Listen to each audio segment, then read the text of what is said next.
We know that you dislike story points mostly because it can be misused when comparing teams, and then suggest throughput.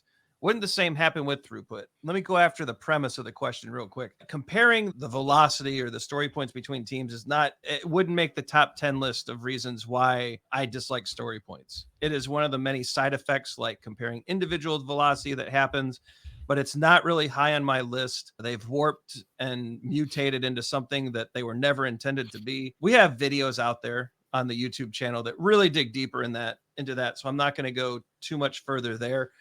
But the question is, could you manipulate or abuse the throughput flow metric? Absolutely. Yeah. You absolutely could.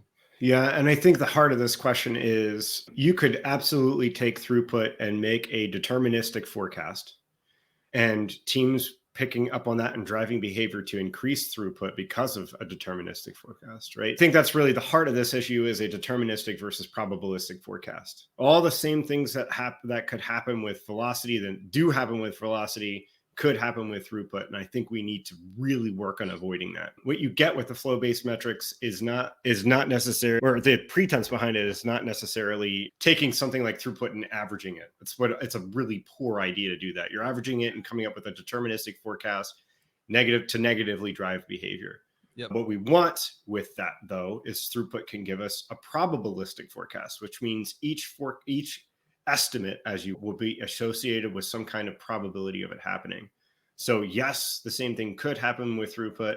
However, I think there's hope. The way that I view it is that these things that have been hanging around for a long time, it's so, Ryan, I haven't put this past you yet, but here's what I have been thinking, is it's almost like how we've evolved to listen to music, right? At one point, it was just the radio, and then we had records, and then we had cassettes, and then we had CDs, and now we have streaming services. Now I know records are a trendy thing, right? It's cool to go and be a record collector out there. But how many of you all are going out and purchasing cassettes right now? It's an archaic way of listening to music. The quality isn't as high. The accessibility isn't as high, where you have to rewind, so it's not instantaneous when you want to get back to that. So we move on as people using products. We need to move on from things from a process perspective. There's new and better ways of doing it. Yes, we need to avoid all the same things that we've learned with velocity and story points. We really do. We need to avoid that with things like cycle time and throughput, because the exact same stuff can happen. But there's a new way and a better way of talking about those. We need to talk. And to me, the heart of the issue is deterministic versus probabilistic in forecasting. Yep. So long medicine rant for you there, Ryan.